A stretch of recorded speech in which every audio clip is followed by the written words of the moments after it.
في صيف عام 1954 وصل رجل أنيق إلى مطار طوكيو. كل شيء كان طبيعيا حتى قدم جواز سفره للموظف.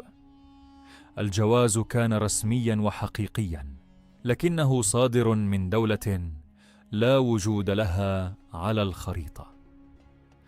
الدولة تدعى تاورد.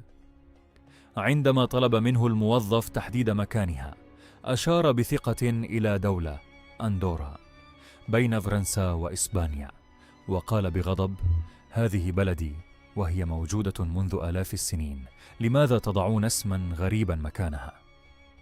الأمن الياباني احتجزه في غرفة بفندق عال محروس جيدا للتحقيق. وفي الصباح كانت الصدمة. اختفى الرجل تماما من الغرفة رغم أن النوافذ مغلقة والحراس لم يبرحوا مكانهم. اختفى ولم يعثر له على أثر. هل كان مسافرا عبر الزمن؟